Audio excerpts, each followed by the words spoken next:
Hello guys, how are you? Remember this car? Last week I did a video for this car. We talked about the timing belt and some other things. I noticed that one of the injectors was leaking gasoline, and indeed it was. I disassembled everything on the injectors, and the O-ring was cut, the bad assembly. But I decided to send them to the expert to be tested and whatnot, and change all of the O-rings and that little filter on them, and surely not, one of the injectors is really bad. So good thing I catch that. Now waiting for the injectors, waiting for those clamps. Those clamps are awful for me, and waiting for the new screws for the flanges over there. I'm taking care here of the brakes. I did already talk about the problem, the issue of these brakes on the previous video and on the presentation video of this car, and I already did this procedure on my 33 over there.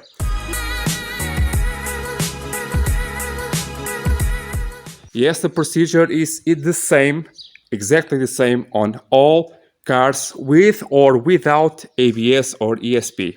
So what I'm trying to do here is to pressurize braking fluid, send it over the cap over there, and see if the oil exits through the two pipes that exit the master brake cylinder, and see on the ABS unit if it reaches there, and also see if the oil exits through all of the four brake hoses. Each of the hose belongs to one of the wheels, okay?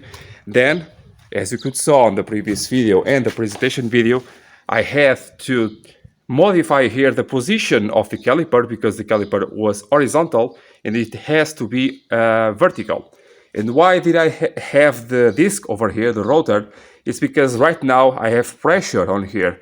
If I don't have anything in between the pads, the pistons will pop out, okay?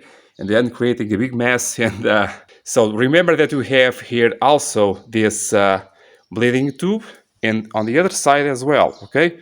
On this side of the piston over here on the back side, and on the other side of the car the same thing. Next, on the rear, I have to put down the car on the ground, move it forward, and try to do it on the floor, because this car has a regulator like my 155 on the back axle, and if I raise the back axle too much, I will not have flow to do the bleeding of the brakes. That being said and done, next we'll go to the clutch master and secondary cylinder, the slave cylinder, because I have that feeling on the clutch pedal, like I told you on the presentation video of this car. It is very awkward and odd, the behavior, and I want to find out where the problem is. The next step is to identify the two pipes that come from the brake master cylinder into the ABS unit, if you have an ABS unit, okay? And I can see that are these two ones that go in. For now, it does not matter which one does what, okay? Even on the exit ones, that are these four ones, for one of each wheels, for now, it does not matter what is what, okay? The intention here is to see the flow of the liquid, of the fluid, if the flow is high enough. We know that this car has an ABS light on, probably the ABS unit is dead or something, but that does not mean that the ABS block itself, the hydraulic block, is not bad or can be bad. What I want to do is to confirm that the mechanical part of the ABS pump is good or not, okay? At the same time that I'm trying to see the flow of the liquid, I also want to see if any bubbles come out of it, like I told you on the video of the 33. So I see a very good flow and clear liquid as well. So I can close it. Keep an eye on your pressure on your device, on the machine. Pressure machine, not vacuum. Vacuum machines do not work for this at all. Continuing here to the exit pipes, we are confirming if the inner path of the hydraulic block of the ABS is good or not. If the path is good, okay, some dust, but I think it's from the threading, and no bubbles. And just repeat on all four or whatever, how many exits do you have, because if you have more than four wheel truck or whatever, you may have more exit pipes. If doing this, any of these exit tubes does not leak out any fluid, you have a problem on your ABS, period. Okay, so this is a very important test to do to be absolutely sure that you have good flow on your system. So this one, at least on the hydraulic mechanics side, is good, is very good. The fluid comes out very, very easily and clear. So let's move on.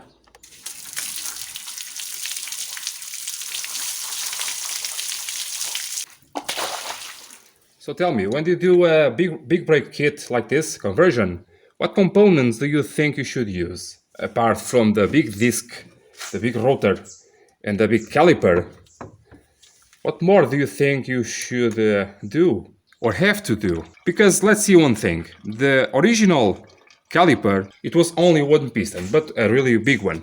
This one has about 4 medium-sized pistons. So 4 on each side, so you have 8. Now you have I have air on here. That's good. Okay. So I have maybe the threading passing air.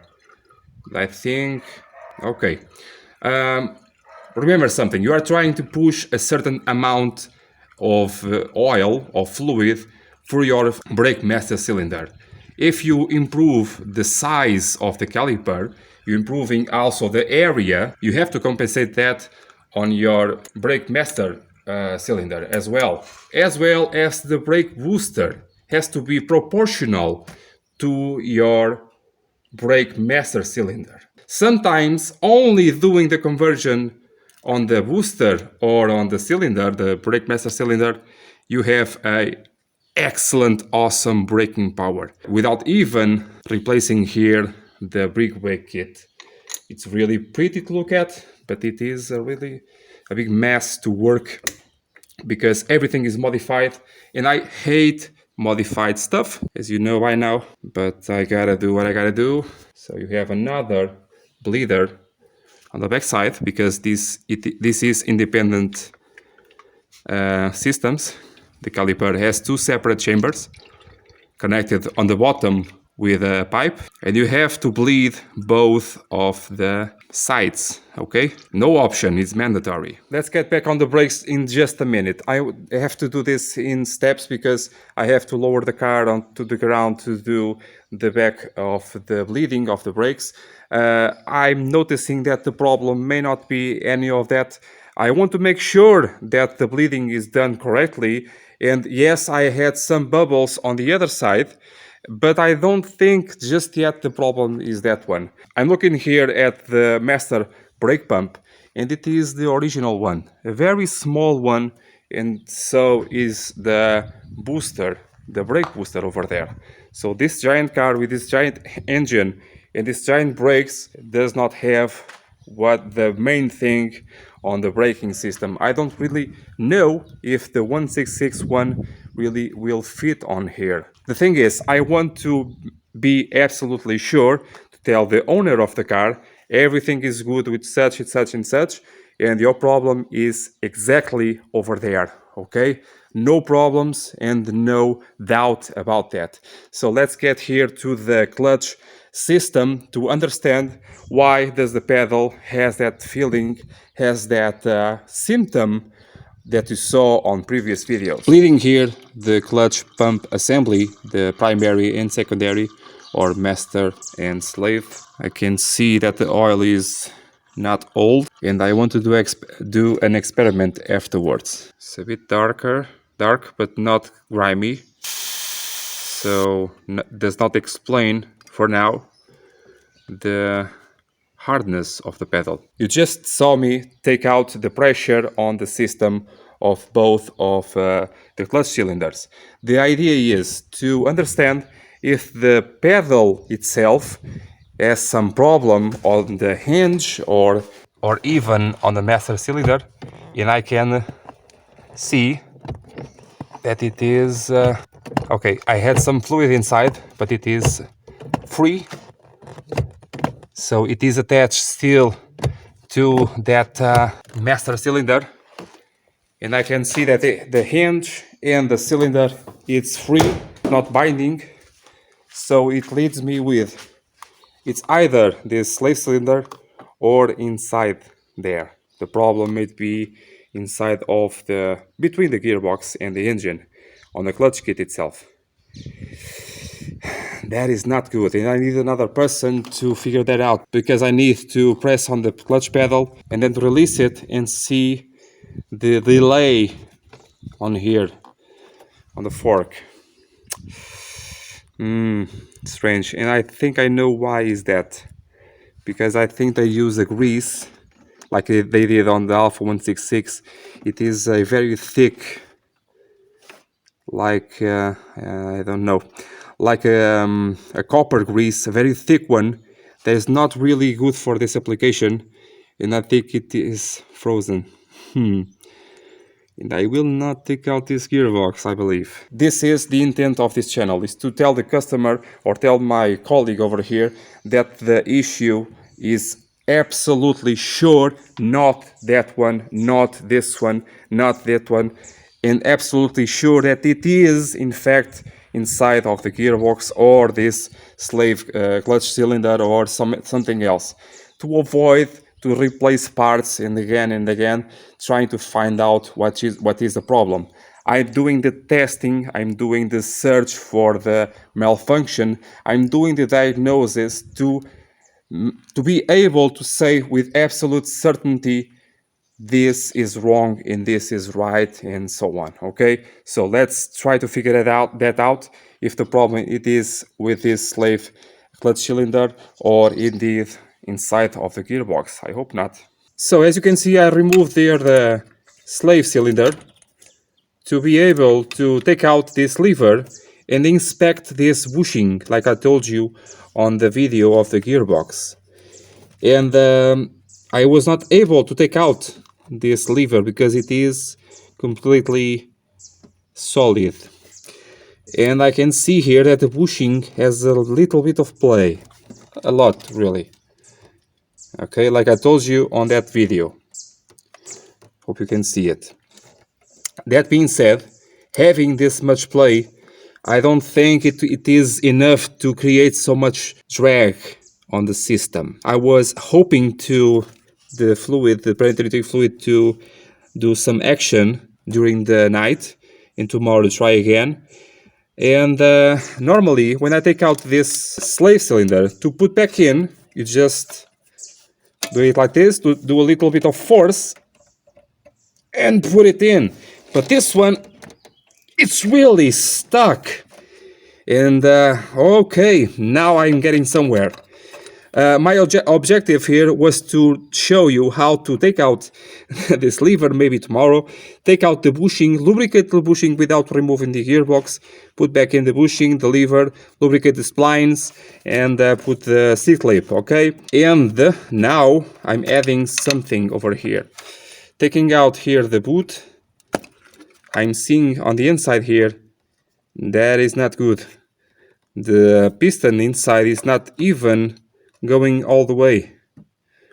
So I will take out this C-clip, I will take out everything on the inside, clean everything really good. More testing has been done. I removed a section of this piping between the two clutch pumps, okay, the cylinders. This flexible hose with this resonating chamber. I suspected of a clog over here, but also I can have a clog on this flexible hose with the age of the car and the other flexible hose. So the experiment was removing one, and happily this fits right in. And if the problem was fixed, which is not quite well, the problem it is on this flexible hose or the resonator chamber. And I did all the bleeding as it should and testing, and the pedal is better, much better, but not solved. So what I can tell you is when I put the cylinder back in place, it's easier to put in, and when I let go, it takes a while to go back, just like the pedal. So this flexible hose maybe really, really bad. Being that or not, it is a flexible hose. What did I tell you about flexible hoses? 10 to 15 years. This is a 1994 car. Even if the problem is not the flexible hoses, you have to replace them because of stuff like this, okay? You just have to, okay? So I really 90% sure that the problem is on the hose. The cylinder itself is good because I removed it and it goes really like butter, okay? It has a spring inside and I can squeeze it. It is really, really, really good. So this is not the problem. I can have a problem on the flexible hoses times 2. The resonating chamber, I don't think so, because it is a hollow thing. Or finally, inside there on a clutch kit. So, waiting for the parts on the clutch components. The injectors are ready. One of them had a leak, a very serious leak on number 2. And another one was really bad. It was not able to be fixed. So we found another injector, and now we have 6 good tested injectors with new O-rings all around, and that new filter, the micro filter on top also. But the injectors came to us with the paint clean off, so I have to paint them again to make sure that the corrosion is not an issue. So assemble here the injectors, but while they dry up, in here the clutch is solved. Yes, it's solved. I did replace the hose that goes to the resonator chamber, and I also replaced the hose that goes to the primary clutch pump, the master one. And the problem, after a bleeding, of course, the problem is fixed. Yes, so it was the hoses that were clogged up. Very nice not to have to take out the gearbox. Speaking of which, I cannot take out this lever to show you how to lubricate that top bushing over there, because it is frozen in place. Maybe in the future, when we remove the gearbox for a clutch job, for example, I can show you that. But you also can saw that on my other videos. I did mention this several times, disassemble and everything. I think you can imagine how it is done. Just take out that clip there, strike it below, and it will come up, and the bushing will come out very easily. In here also I have some electrical issues to solve, namely the speedometer. And the second gear I can see over there is the hoses that are touching the selector, and we have difficulties of engaging the gears, so I have to raise up those hoses. When doing here the coolant system, I did took out all the coolant. Well, it was not coolant, it was water, just plain water. But it was not rusty, because the owner told me that they did do a very thorough cleaning, and that is true. They did. I have to say that they did the cleaning very well.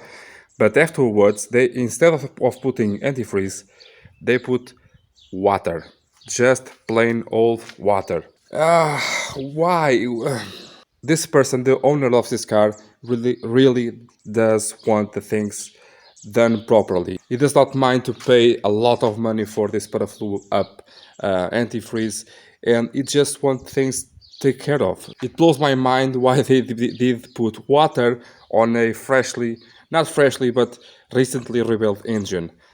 It's crazy. So, like I told you on some other videos, I did took out all the coolant or water or whatever, and then with pressurized air, I injected the pressurized air in several places in order to take out all of the water and debris and everything out of the system. Next, I repeat that process once or twice, and everything out again, pressurized again, and now, yes, I can put my Paraflu up on the coolant system. Already 7 liters in, and I suppose another liter or more will go in as well. Also, very important on these V6 engines, on the bottom of the heads and on this side near the dipstick tube, and on the other side near the oil filter, you have a plug on each side to take out all of the coolant that may be inside of the heads, the front and back heads. That is very good to take out, to not to contaminate the new coolant, for example, and very important to take out the debris that is on the bottom of the heads. I did took out both of the plugs and injected water, high pressure water on the system to see that debris escaping through the holes, and that was really the trick.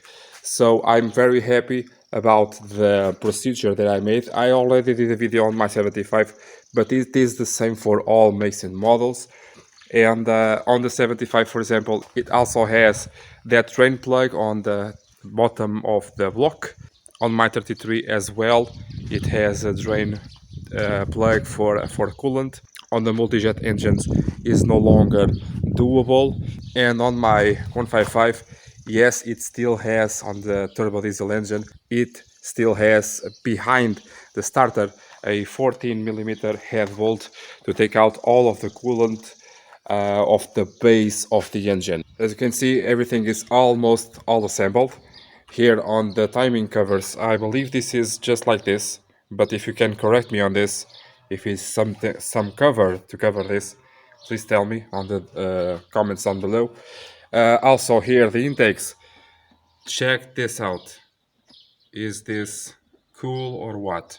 I used a Alfa Romeo specific, not specific, but I have an Alfa Romeo part number for this clamps over here. And this ones now appear to be a bit off because I have to build up a bit of height on this width on these pipes to be able to have a nice grab on the clamps. But just like this, I would not have boost issues. The injectors are in, the wiring is nice. I have to put new boots over here. Also here on the intake is all assembled. As you could saw, I used the Paraflu Up antifreeze on here. You can say whatever you want about that. I already did a lot of videos for that, and why I recommend only that antifreeze.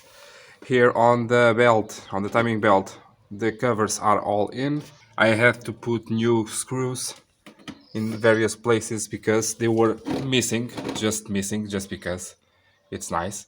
I have to put the car on the ground, do the back brakes and do the fuel filter as well, and then we'll do a cold start. Remember that the engine will be hard to start because I have air on the fuel system, of course.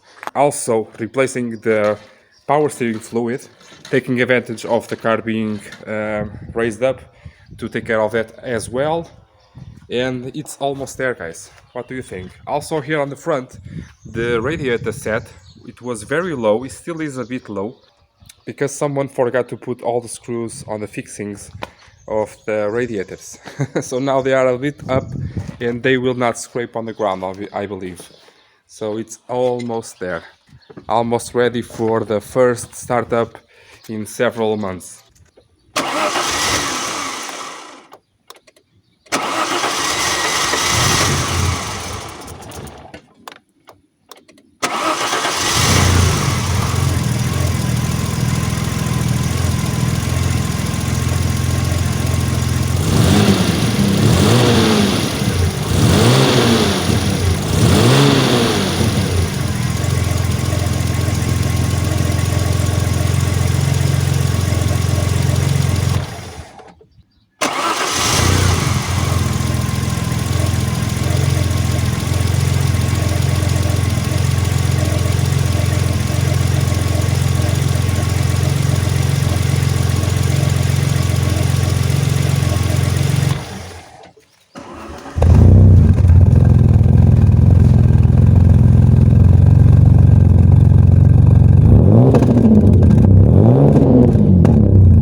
It's better.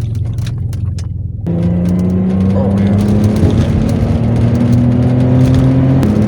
So much better. Wow. It's nice. Wow. It brakes very well. Really nice.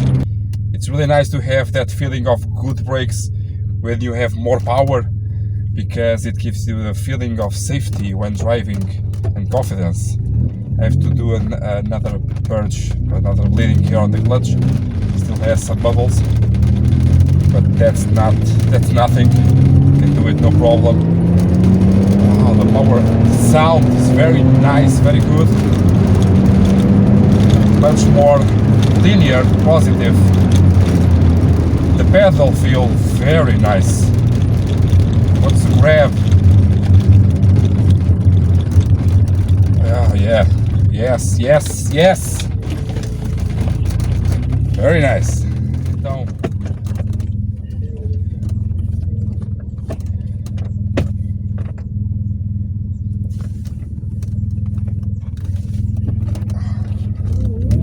oh yeah, much better. So just did a quick shakedown of the car. I encountered a gasoline leak. No, not on the injectors, on the new fuel filter. The washers, the copper washers that came with the filter, a PURGE filter. The best there is, they were bad. So I took out the washers, put the old ones because I don't have new ones at home, and voila, perfect. So I did check the levels, fluid levels that is, and did a quick checkout of everything, and I'm ready to really test it as it should. Guys, I'm really happy with this result. I'm sorry this video being so long, but I cannot find a way to split it in two. It's just the way it is, guys. The end of the mechanical stuff on this car is ending. Most of it is done, fortunately.